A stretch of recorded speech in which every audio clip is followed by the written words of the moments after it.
Vamos trabalhar, guerreiro.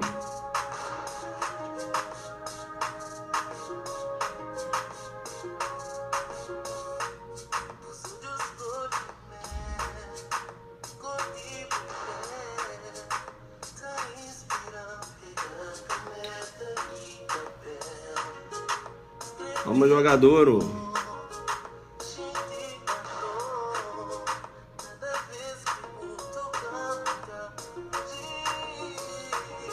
Arroba professor Rogério Basto na área aí, ó.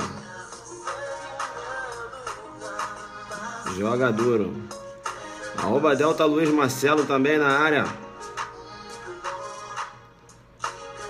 Acho que é o professor Rodolfo também, né? Arroba professor Rodolfo na área também, ó. Arroba professor Fernando Cocito, né? Fernando Cocito joga muito duro na área. É, da turma do prof.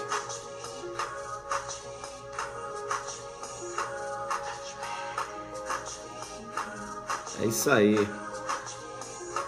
Valeu, Cocitão. O Rogério Baixo jogou duro hoje na live. Valeu, meu irmão. Tamo junto. Vamos marcar pra almoçar aí. Ceilândia Sul, jogando duro. Uma conta da minha delegacia aí, hein?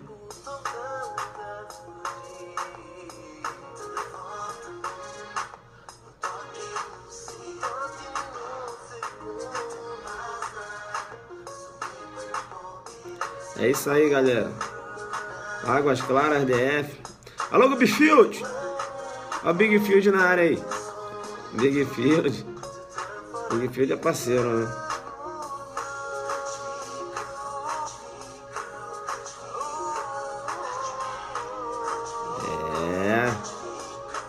Vera na área, Vera do Acre na área. É isso aí, o pessoal do Acre, né? Jogando duro. Só vai ter modão depois da aprovação. Consigo pagar o aulão pelo... Qual aulão? O aulão tá rodando, né? Aulão delegado de Goiás. Site bombando, né?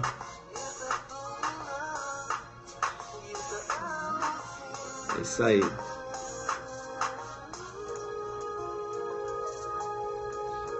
Já estou na espera de quarta.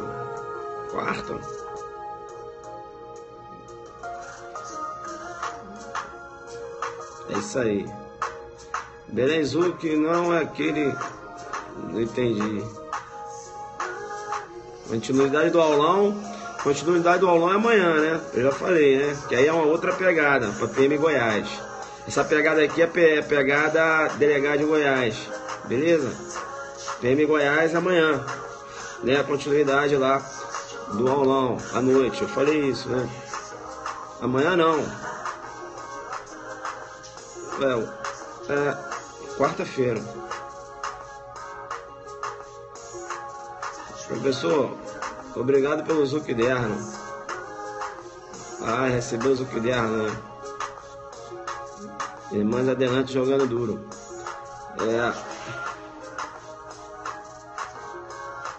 É isso aí.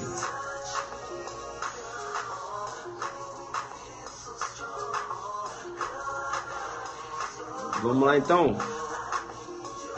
Beleza então, pessoal. É show de bola, né? Vou botar aqui minha musiquinha aqui porque é o seguinte, o que acontece? Depois ela volta para fechar a live em grande estilo, né? Eu gosto dessas musiquinhas que elas são relaxantes, né? Top. Aí você vai segurar aqui. O que acontece? Eu vou te chamar no Perceba, porque agora a gente começa uma sessão de lives de revisão em cima da jurisprudência. E hoje um aluno, perceba bem, me fez uma pergunta, né, em relação ao início, ao cumprimento da pena, melhor dizendo, o início do cumprimento da pena lá no delito de tortura, né? Eu já tinha falado aqui em relação ao julgado do STF, do STJ, enfim. Resolvi fazer essa live aqui, tá? Para fazer uma revisão em relação a esse ponto, tá certo? E para você também já deixar preparado aí no seu Zucderno, porque possivelmente, como o CESP bate muito na jurisprudência, há uma grande probabilidade lá do CESP cobrar essa questão do delegado de Goiás, beleza? Mas eu estou achando que se o CESP cobrar essa questão, ele vai bater em cima do posicionamento do STJ, né? Porque no STF tem uma divergência aí entre, veja, o plenário, não é isso? E a primeira turma, né? Tem uma decisão de plenário em um sentido e a primeira turma seguindo um sentido completamente diverso lá de uma decisão do plenário em sede de controle difuso. Bem, primeira coisa, né? Pegou a sua lei de crimes hediondos? Pega a sua lei de crimes hediondos aí. Como eu peguei, professor, você nem me falou para pegar? Não, mas era para pegar. Então, pega a sua lei de crimes hediondos aí. Joga duro comigo. Pegou? Vamos lá. 1, 2, 3, 4, 5, 6, 7, 8, 9, 10. 10 segundos. Você já está com a sua lei de crimes hediondos na mão, não é isso? Perceba, eu te chamo no perceba, porque o artigo 2º, ele descreve o seguinte: os crimes hediondos, a prática da tortura, o tráfico ilícito de entorpecentes e drogas afins e o terrorismo são insuscetíveis de. E a gente vai fazendo uma revisão para bater em cima. Anistia, graça e indulto, não é isso? Fiança. Veja que a lei de crimes hediondos, quando ela vedou a fiança, você tem que entender. Veja que ela não vedou a liberdade provisória, veja, totalmente. Como assim, professor, totalmente? Porque quando ela fala em vedação da fiança, está dizendo o seguinte: olha, vai ser possível liberdade provisória somente sem fiança, beleza? Porque a liberdade provisória com fiança não é possível por causa dessa vedação aqui. Então, se ela veda a fiança, é possível a liberdade provisória? Sim, mas liberdade provisória sem fiança. Veja que não há possibilidade de uma concessão de liberdade provisória com fiança. Por que não? Porque a fiança é vedada pela lei. Legal? Bacana. E aí o parágrafo 1º menciona o seguinte: a pena por crime previsto neste artigo. Qual artigo? O artigo 2º que eu acabei de ler agora, né? Que trata lá dos crimes hediondos e dos equiparados, que é a tortura, o tráfico ilícito de entorpecentes e drogas afins. Isso é muito importante, eu chamo logo no perceba, porque, veja, quando eu trato de prisão temporária, a Lei 7.960, por exemplo, ela não elenca a tortura lá na Lei não elenca na tortura no seu bojo. Tá? E você tem que ficar muito esperto, porque, veja, vai ser possível o deferimento de uma prisão temporária em sede de um crime de tortura? Sim ou não? Sim. Mas você tem que conjugar, olha só na sua peça, você vai ter que conjugar o parágrafo 4º, tá? Com a Lei 7.960, o parágrafo 4º da Lei 8.072 com a Lei 7.960, tá? Para fundamentar o seu pedido, porque se você pedir uma prisão temporária baseada só na Lei 7.960, o seu pedido está capenga. Está capenga por quê, professor? Está capenga porque a tortura não se encontra elencada na Lei 7.960. A possibilidade hoje da prisão temporária na tortura decorre do parágrafo 4º, porque o parágrafo 4º menciona o seguinte: a prisão temporária sobre a qual dispõe a Lei 7.960, que a tortura não está lá, nos crimes previstos neste artigo, parágrafo 4º, quando ele fala neste artigo, ele está fazendo referência a qual artigo? O artigo 2º. E no artigo 2º eu tenho a tortura. Entenderam?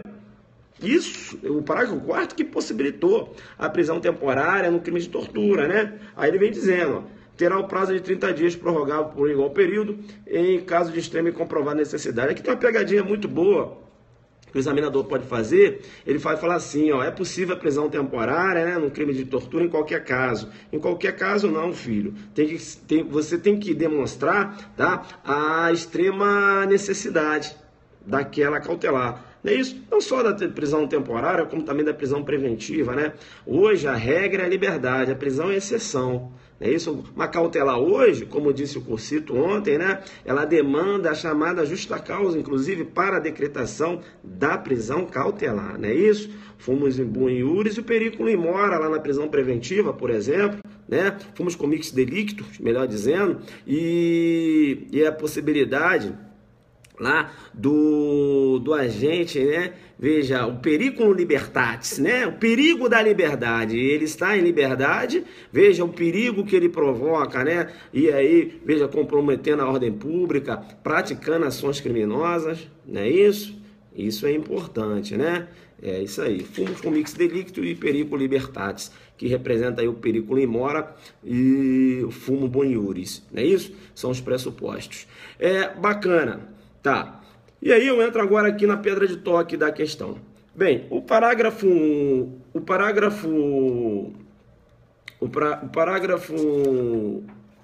cadê que voei? o artigo 2º, ele menciona, parágrafo 1º, ele menciona que a pena por crime previsto neste artigo, que é o 2º, né, será cumprida inicialmente em regime fechado. Bem, o que aconteceu? Veja que em 2012 foi proposta no STF, tá? Um questionamento via controle difuso acerca da constitucionalidade do parágrafo 1º. E, nesse caso, em 2012, veja só, no HC 118.140, Espírito Santo, de 27 de junho de 2012, perceba bem, o STF analisando um controle de aí no bojo de um controle difuso, né? Uma decisão incidente tanto até então, tá certo? Analisou a constitucionalidade do parágrafo 1º. E o que decidiu o plenário do STF? O plenário do STF jogou duro e falou o seguinte: olha, que negócio é esse do legislador impor, né, ao juiz essa obrigação de determinar, que aquele agente tenha que iniciar, tenha que cumprir, ou melhor dizendo, tenha que cumprir, né, início da pena, melhor dizendo, tenha que iniciar o cumprimento da pena em regime fechado. Como assim o legislador determinando o poder judiciário, né? Veja que o STF entendeu o seguinte, olha que está ocorrendo aí perceba, uma usurpação de função, inclusive, porque, veja, quem tem a atribuição de julgar, de determinar qual será o cumprimento da pena pelo agente é o judiciário, não o legislador. Então, o judiciário, lançando a mão da primeira vertente, falou o seguinte: olha, o parágrafo 1º, ele ofende o princípio da separação dos poderes. Princípio da separação dos poderes, né? O legislador, né, veja, se colocando no lugar do juiz e dizendo que o cara tem que iniciar no fechado. Entenderam ou não? É muito interessante isso, porque o legislador anteriormente, inclusive, já tinha determinado antes da alteração do parágrafo 1º, veja, através da redação da Lei 11.467 de 2007, o legislador entendia que o condenado por crime hediondo deveria cumprir integralmente no regime fechado, né? O legislador entendia assim. Aí a doutrina batendo, olha só, individualização da pena, desproporcional e tal. Aí ele falou o seguinte: não, bacana então tem que iniciar no fechado. Continuou o legislador determinando o juiz. Entenderam ou não? E aí o STF entendeu o seguinte: olha, o legislador ele não pode determinar o juiz, né? O juiz que tem que analisar o caso concreto. E aí, veja, lança a mão de um outro princípio, que é o princípio da individualização da pena, em que o juiz vai analisar a culpabilidade do agente, não é isso? Veja, a culpabilidade recai no autor do fato. O juiz tem que analisar, veja, a personalidade do agente de forma individualizada. Então não pode o legislador falar que, olha, quem cometeu crimes hediondos, todos esses aí devem iniciar a pena no regime fechado. Peraí, cada pessoa tem a sua culpabilidade. Não é isso? Cada pessoa, perceba, o juiz tem que analisar a culpabilidade individual. Eu não posso colocar todo mundo no mesmo saco. E o legislador, quando ele determina isso, ele está entrando, né? Veja, ele está substituindo o juiz. E se ele substitui o juiz, perceba, há uma ofensa ao princípio da separação dos poderes. O legislador ele tem que somente legislar, não determinar qual será a pena que aquele agente deve cumprir. Entenderam ou não? Primeiro argumento, o princípio da separação dos poderes. E o segundo argumento? O segundo argumento é o princípio da individualização da pena. É isso, o juiz que no caso concreto deve analisar a culpabilidade do agente, né, de forma individualizada. Ele não pode, o juiz, quando ele vai, né, da dosimetria da pena, que você verifica lá a culpabilidade, veja, de forma individualizada. Ele não pode, e isso é muito interessante, porque perceba, quando o 29 fala lá, quem de qualquer modo contribui para o crime, veja, responde nas penas daquele crime, né, na medida da sua culpabilidade, ele trata lá da teoria unitária, ou monista, perceba bem, e um partícipe, por exemplo, ele pode receber, veja, uma pena maior que a pena de um autor. Contribuíram para o crime? Sim. Mas eu tenho um autor, perceba, primário, de bons antecedentes, e eu tenho um partícipe, cara, o cara já é dado a vida criminosa, entendeu? A ficha do cara é extensa. Aí o juiz, quando for analisar a culpabilidade dos dois, veja, ele não vai dar a mesma pena, né, para o autor e para o partícipe. Eu posso ter um autor recebendo uma pena menor do que uma pena imposta ao partícipe, entenderam ou não? Entenderam? Então, veja, porque ele não fala na medida da sua culpabilidade. Então você tem que analisar, a culpabilidade ela recai em cima de cada pessoa de forma individualizada. Entenderam? Bem, aí o que aconteceu? Aconteceu o seguinte, aí o STF deu essa decisão, entendendo que seria uma ofensa ao princípio da separação dos poderes, entendendo também ofensa à individualização da pena, não pode o legislador determinar ao juiz que o juiz deve, né, aí na aplicação da pena, determinar ao réu que ele cumpra, que ele venha iniciar a pena no regime fechado, né, o STF entendendo que isso é ofensa ao princípio da separação do poderes e individualização da pena. Bem, o plenário do STF entendeu assim. Bem, considerando que o STF deu essa decisão em 2012, em 2014 foi apresentada uma situação também envolvendo, nesse de 2012, realmente, aí foi levado uma questão do delito de tortura, quando da análise do STF nesse controle difuso, salvo engano, era um tráfico de drogas, tá? Tráfico de drogas. Aí aqui, já em 2014, era uma questão mesmo relacionada ao delito de tortura. Bem, o STJ, quinta turma do STJ, no HC 286925, tá? 286925, de 13 de abril de 2014, Roraima, né? Roraima, nome indígena, Roraima. Não é Roraima não, tem que falar Roraima. O cara lá do Acre falou, minha irmã é indígena, é Roraima, jogando duro. Então é o seguinte, o STJ analisando uma questão de tortura, veja, nesse HC, quinta turma, entendeu o seguinte, fez alusão à decisão anterior do STF, entendeu que o agente ele não deveria iniciar a pena no regime fechado, como determina o parágrafo 7º, lá da lei de tortura, parágrafo 7º do artigo 1º, tá certo? E afastou a aplicabilidade do parágrafo 7º, possibilitando um agente cometer o delito de tortura iniciar em um outro regime, não necessariamente no fechado. Beleza? Então veja, qual o posicionamento do STJ que eu tenho em relação ao cumprimento da pena no delito de tortura? Perceba bem, para o STJ não é obrigatório que o condenado pela prática do crime de tortura inicie o cumprimento da pena em regime prisional fechado. Bem, essa decisão do STJ, veja, se baseou em qual decisão? Lá na decisão de 2012 do STF, em sede de controle difuso. O STJ falou, olha só, o STF inclusive nesse julgado ele cita, o STF inclusive já se posicionou, o plenário, de que o artigo 1º seria inconstitucional lá da lei de crimes hediondos, tá certo? Então, o parágrafo 7º aqui do artigo 1º da lei de tortura, que determina o início da pena no regime fechado, perceba, nós iremos entender também que ofende o princípio da separação dos poderes, que ofende o princípio da individualização da pena e, portanto, não vamos aplicar. Quinta turma do STJ. Essa é a pegada do aulão adelante de Goiás, não é isso? eu falei, né? O primeiro lote iria encerrou o primeiro lote.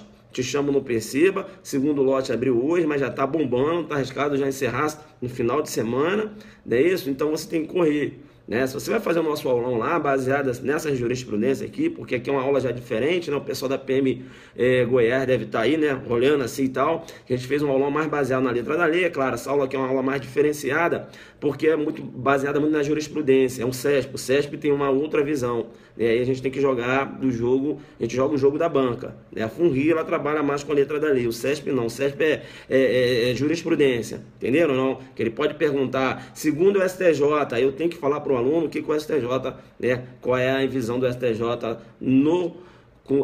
quando fala do início do cumprimento da pena no delito de tortura. Bacana. E eu tô ligado que meu pessoal da PM Goiás aí tá em QAP total. Amanhã é a nossa revisão, né? Vamos jogar duro. Bacana. Não, mas já vai acompanhando aqui já, né? O jogo é duro para os dois concursos. Bem, então, eu tenho uma decisão do STF em 2012, entendendo o controle difuso, que o artigo 1º lá da Lei de Crimes Hediondos, né? Lá da Lei de Crimes Hediondos, entendendo o parágrafo 1º do artigo 2º, melhor dizendo, o parágrafo 1º do artigo 2º da Lei de Crimes Hediondos, entendendo que é inconstitucional, tá? Porque ofende o princípio da separação dos poderes, legislador mandando o juiz, né? O juiz, você tem que, o seguinte, olha, o cara tem que iniciar, não fechar. Peraí, legislador, quem tem que saber qual o regime que ele deve iniciar sou eu, que sou o judiciário. Você não pode estar aqui forçando, né? Peraí, não, o princípio da separação dos poderes. E outra coisa, olha, eu que tenho que verificar, inclusive, a personalidade do autor. Não é isso? Olha, veja, princípio da individualização da pena. Não é você, legislador, veja, que nem acompanhou a instrução processual, né? Olha o princípio da identidade física do juiz. Eu acompanhei a instrução processual, né? Eu conheço os fatos. Não é você, legislador, que fez a lei determinando que tem que iniciar, não fecha. Peraí, princípio da separação dos poderes, né? Princípio da separação dos poderes, princípio da individualização da pena agora. Bacana? Tá. Aí o STJ falou, olha, aí um caso parecido, agora abordando mesmo o modelo de tortura, foi levado ao STJ no dia 13 de abril de 2014. O STJ se posicionou, olha, o STF já falou em 2012, tá? Entendendo aí que não há obrigatoriedade do início da pena nos hediondos e nos equiparados no regime fechado. Veja, e nessa questão aqui, esse autor cometeu um delito de tortura, tá? Eu vou entender pelo afastamento do parágrafo 7º da Lei 9455, que determina que ele tem que iniciar no fechado, tá? Então, veja, para a quinta turma, não há necessidade de iniciar no fechado. Bem, então, professor, já tem uma decisão do STJ e tem uma decisão do plenário do STF? Tem dos dois. Bacana. Ah, tá. Aí acabou não, filho. É aí que vem, né? É aí que mora o perigo. Veja que o parágrafo 7º da Lei 9455, ele menciona o seguinte: o condenado por crime, parágrafo 7º do artigo 1º da Lei 9455, o condenado por crime previsto nesta lei, qual lei, professor? A Lei 9455. Salvo na hipótese do parágrafo 2º. Parágrafo 2º, é até bom, né, a gente analisar aqui, o legislador já tinha determinado que no parágrafo 2º, que é a chamada tortura imprópria, tortura omissão, né, aquela que tem a pena de detenção, veja, aquela tortura imprópria não é equiparada a hediondo, não é isso? E aí você tem aquele exemplo que as pessoas colocam lá, o exemplo do delegado de polícia, né, que chega no local, a vítima está sendo torturada, ele nada faz, ou a vítima já foi torturada, ele também não toma providência para apurar aquele fato.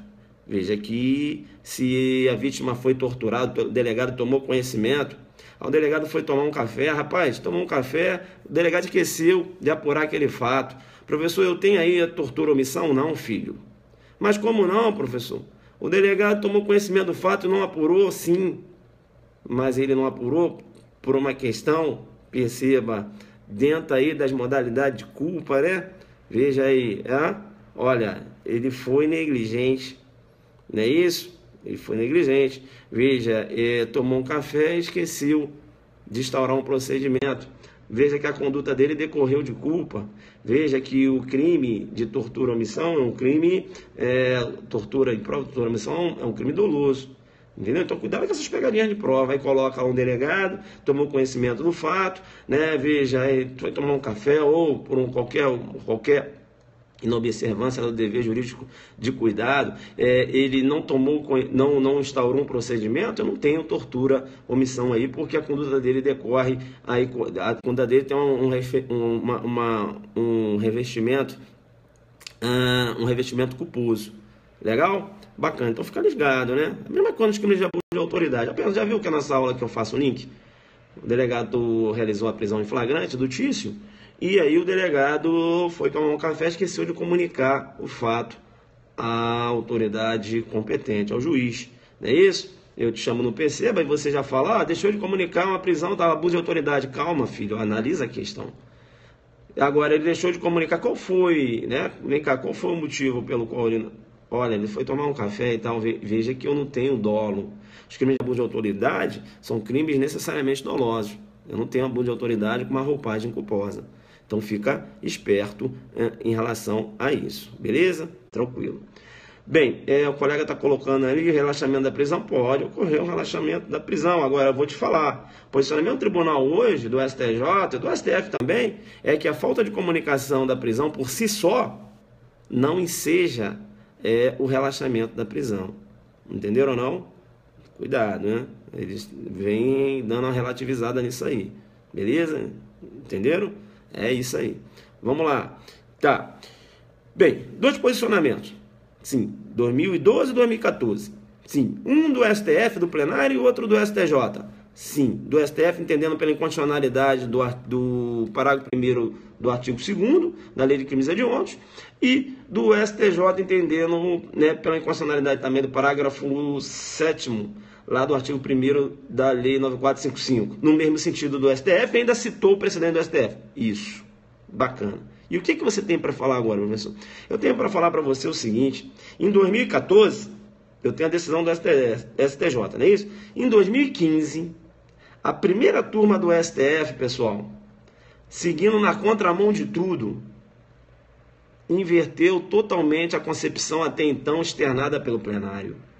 A primeira turma do STF, perceba bem, no HC 123-316, Sergipe, de 9 de junho de 2015, entendeu que no delito de tortura, perceba bem, o condenado pela prática do crime de tortura, veja, para a primeira turma do STF, entendeu que ele deve sim iniciar no regime fechado. Professor, e esses argumentos do princípio da separação dos poderes, e esses argumentos do princípio da individualização da pena, veja, professor, o STF já tinha falado isso no plenário do STF, naquele controle de constitucionalidade difuso, o STJ seguiu, inclusive, essa concepção. Como é que ficou isso? Aí, perceba, a primeira turma falou o seguinte, olha, aqui não há que se falar em princípio da separação dos poderes, aqui não há que se falar em princípio da individualização da pena. Eu vou chamar no perceba o princípio da especialidade. E aí a primeira turma, sabe, voando, entendeu o seguinte, a tortura tem uma lei especial e, veja, então esse delito deve receber um tratamento especial. Então, no caso da tortura especificamente, o condenado é obrigado a iniciar no regime fechado. Bacana, então? Bem, isso, né, complica por quê? Porque, perceba, o tráfico ilícito de entorpecentes também, veja, equiparado aos hediondos, tem uma lei específica também. Não é isso? Tem uma lei específica também, né? Eu vou dar um tratamento diferenciado. E como é que está isso, então, né? Muito embora, e aí eu daria um tratamento diferenciado, como é que está isso? Então, veja, é complicada essa decisão do STF, da primeira turma, beleza? Eu vejo assim, se o CESP colocar segundo STF, bem, eu aí iria pela última decisão, muito embora seja da primeira turma. Agora, vai ser cabível o recurso. Porque, segundo o STF, como assim? Eu tenho um plenário, né, dando uma decisão, entendendo que o parágrafo 1º do artigo 2º da Lei de Crimes Hediondos é inconstitucional, porque ofende o princípio da separação dos poderes, ofende o princípio da individualização da pena. Eu tenho um STJ seguindo a mesma concepção e agora eu tenho uma decisão da primeira turma, entendendo aí que há necessidade de iniciar no fechado. Entenderam? Então, veja, é possível até recurso, né? Porque a decisão não está tão firme em sede de STF, não, nessa questão de iniciar no fechado, de necessariamente iniciar no fechado. É uma coisa meio complicada, né? Porque você verifica direto aí tráfico ilícito entorpecente, o cara iniciando em outro regime, não necessariamente no fechado, e com base, inclusive, na inconstitucionalidade lá do parágrafo 1º. Entenderam ou não? Lá do parágrafo 1º do artigo 2º da Lei de Crimes Hediondos. Bem, veja, eu acho mais prudente o SESP perguntar segundo a STJ. Segundo a STJ, o condenado pela prática do crime de tortura deve iniciar o regime da pena, deve iniciar a pena, melhor dizendo, num regime fechado. Errada a questão.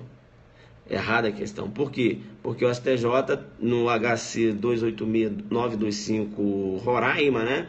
Veja, entendeu, de 13 de 5 de 2014, entendeu que não há necessidade de iniciar no fechado, podendo iniciar em outro regime. Isso, lançando mão, lançando mão do princípio da especialidade foi o STF. Beleza? E aqui ele lançou mão do princípio da individualização da pena e também o princípio da separação de poderes, fazendo alusão lá ao julgado do STF, ao julgado do STF lá do plenário, lá do HC 118.840 Espírito Santo. Beleza, pessoal? Então, a gente fazendo aqui a nossa revisão da jurisprudência, e isso, temos posições divergentes hoje no STF de primeira turma, né, com o STJ aí na quinta turma. Entenderam? Então, cuidado, né? Tem alunos que só estudou, o Fernando Cossito está aí jogando duro. Tem alunos que acabou estudando apenas a alteração ocorrida lá no HC 118.840. Entenderam? Entendendo que não há obrigatoriedade de iniciar no fechado, e ele até tem um conhecimento dessa decisão do STJ no HC 286925, seguindo a concepção do STF, mas ele não conhece essa decisão recente de 2015 do STF, primeira turma, entendendo que o cara tem que iniciar no fechado. Entenderam? Então, vamos ficar esperto aí, tá? A gente começa agora com batidão de revisão de jurisprudência.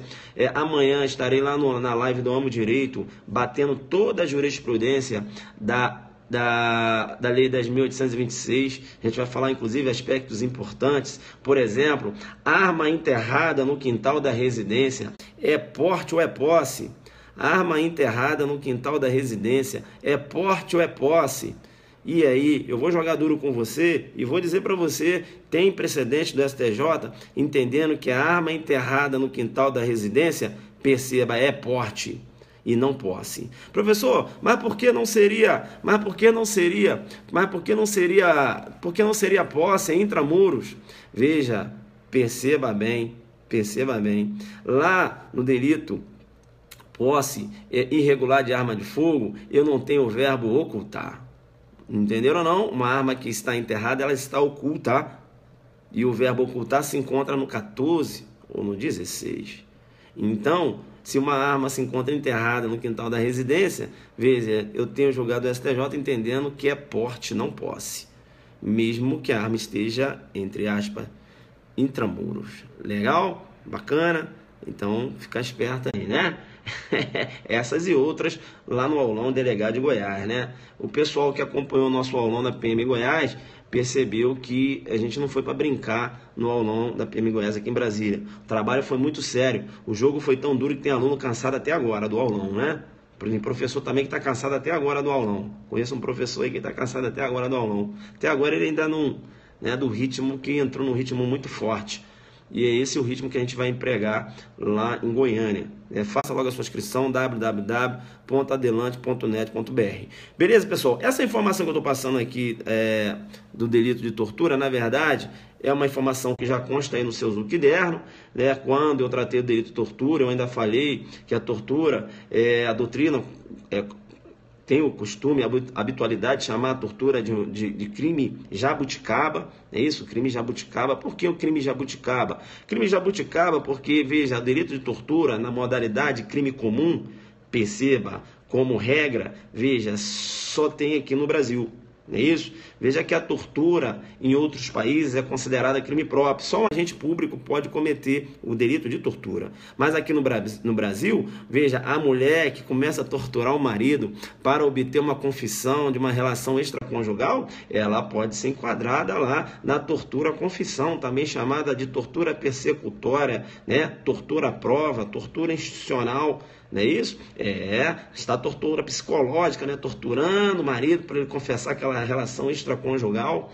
Veja que ela não é policial e ela pode responder num delito de tortura. Como, por exemplo, os traficantes. Veja, um repórter estava realizando uma reportagem investigativa, né? Não tem aquele repórter que paga de polícia? Gosta de ficar realizando investigação, né? Desses com a polícia, mas o cara quer fazer o papel de polícia. Aí ele foi capturado por bandidos, os bandidos começaram a torturá-lo para obter uma informação dele, né? O que você estava fazendo aqui no morro? E ele não fala, ele está torturando. Eu tenho a tortura confissão. Veja, são bandidos, não são agentes públicos.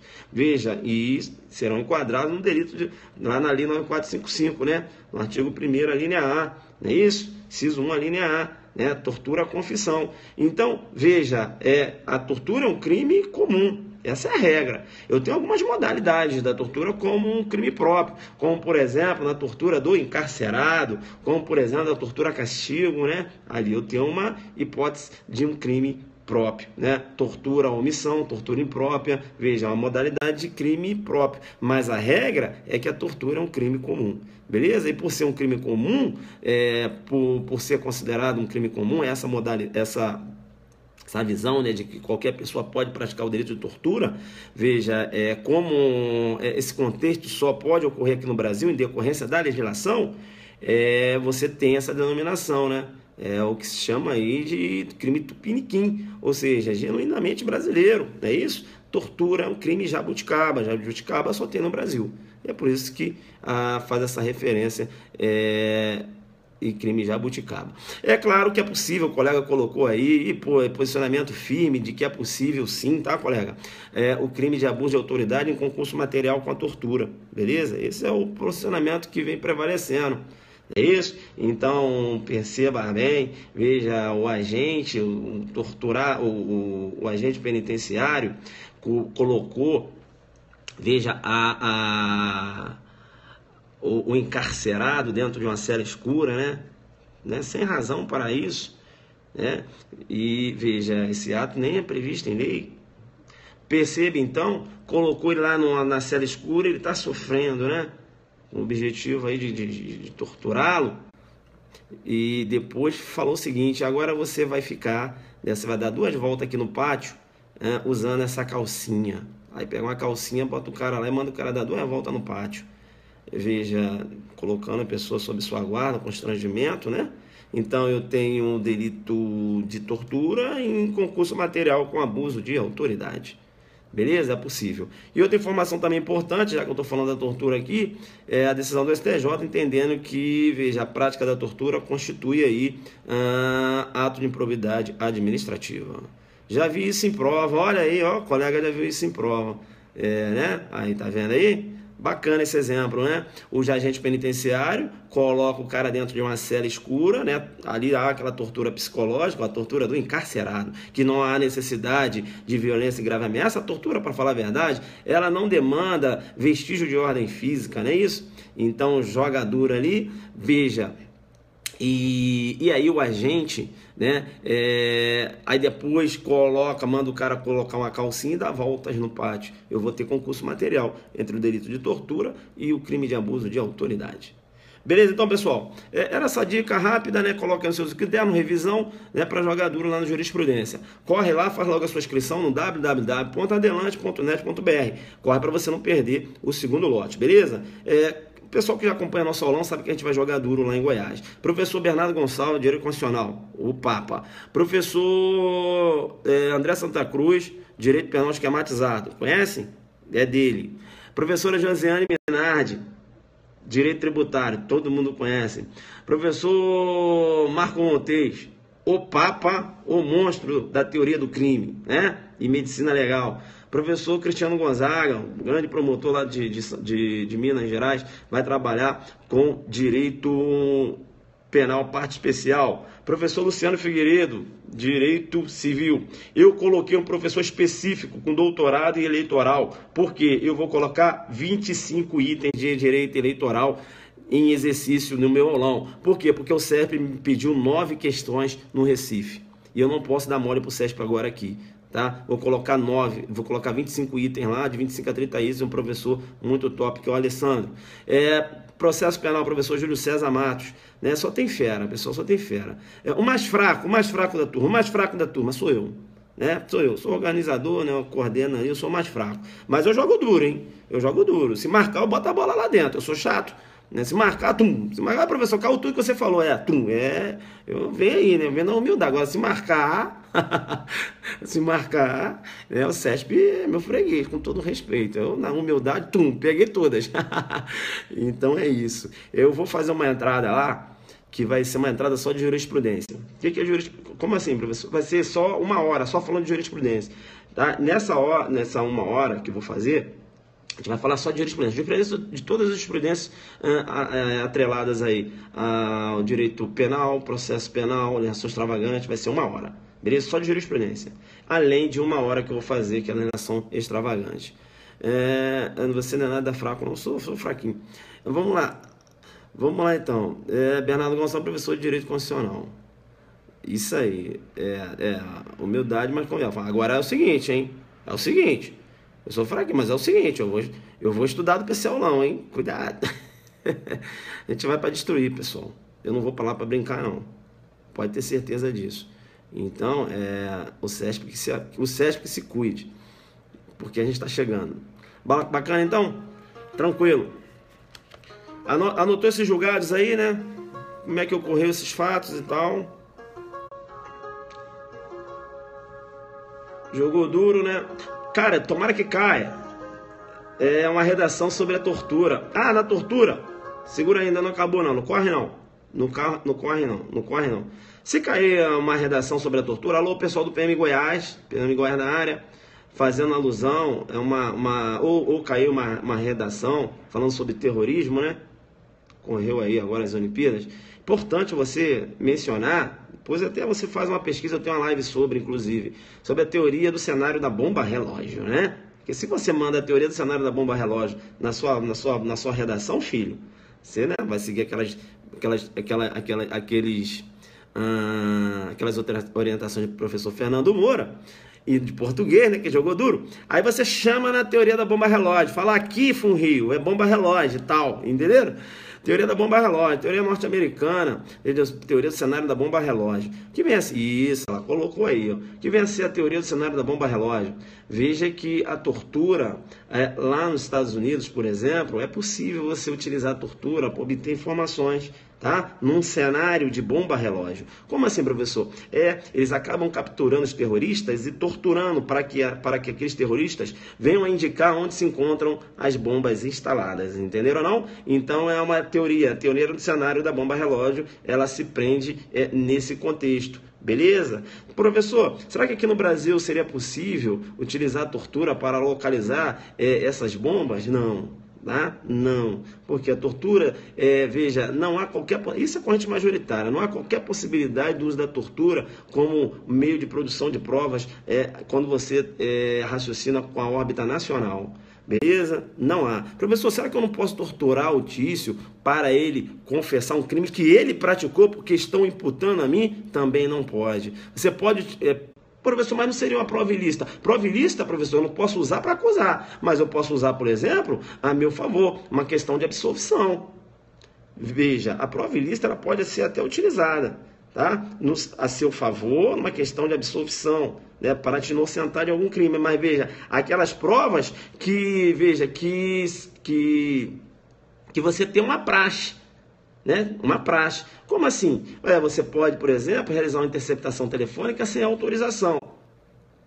E essa interceptação telefônica sem autorização, perceba, tem o autor confessando que foi ele que matou.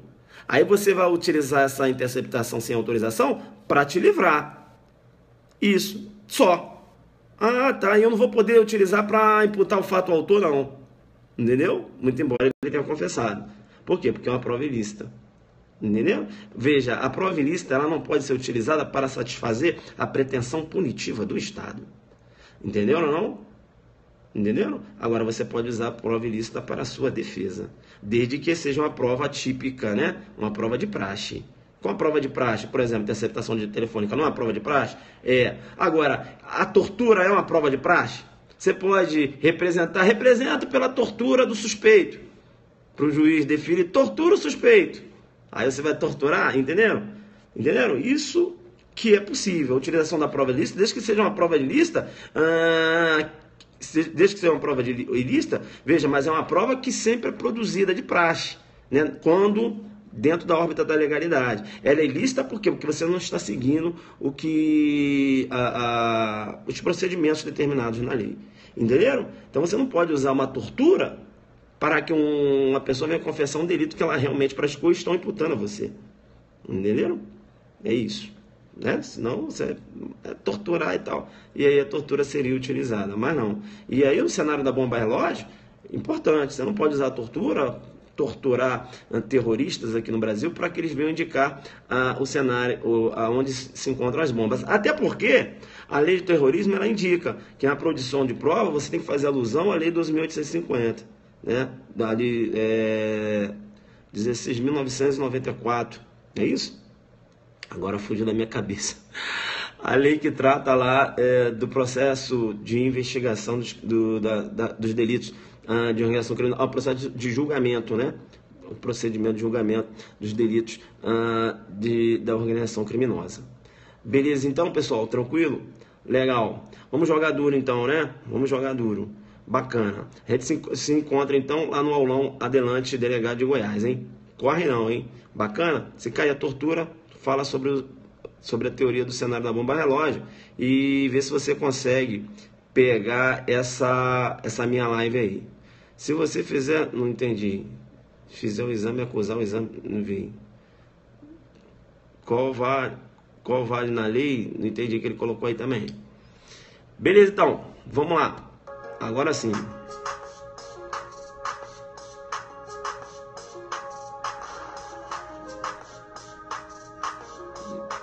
Desde que seja uma prova, o quê? Entendi.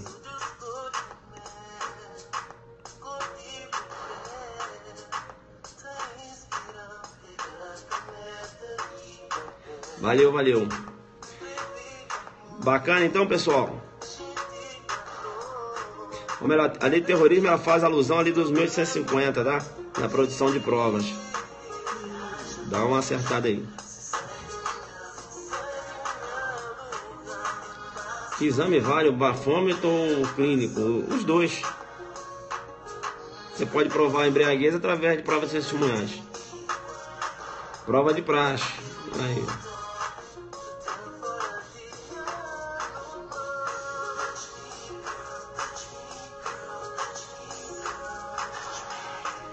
Isso. Tem que ser uma prova de praxe em sua defesa. Muito embora você venha produzir essa prova de forma ilegal, mas tem que ser uma prova de praxe. Interceptação telefônica é uma prova de praxe. Sem autorização, aí você tira a legalidade da prova. Tira a produção da prova da órbita da legalidade. Você pode usar em favor da sua defesa. Você não pode torturar o cara, porque tortura não é uma prova de praxe, entendeu? Tem um bafômetro contra o clínico, a favor. Tem um bafômetro contra o clínico, entendi. Aí o juiz tem que analisar.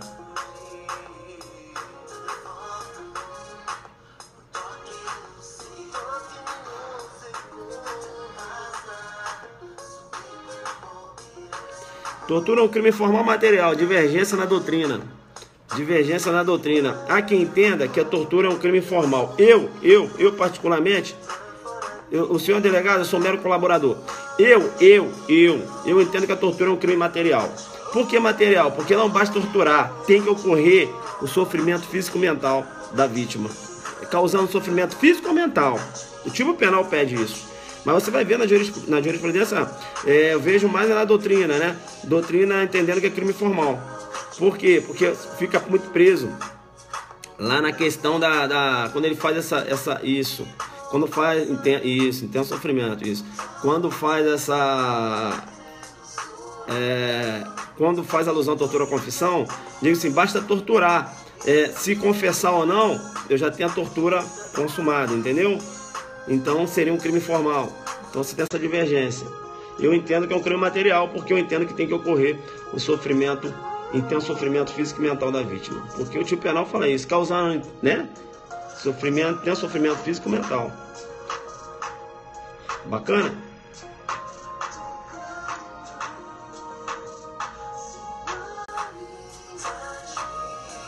Sim, filho, aí tá falando que tem um bafômetro clínico a favor, aí você tem que ver, né, que aconteceu lá, que é uma questão administrativa, né? Eu já saí, aí já saiu o penal, né?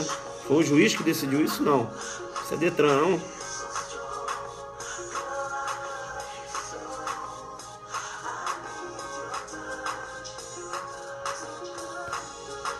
Valeu, galera.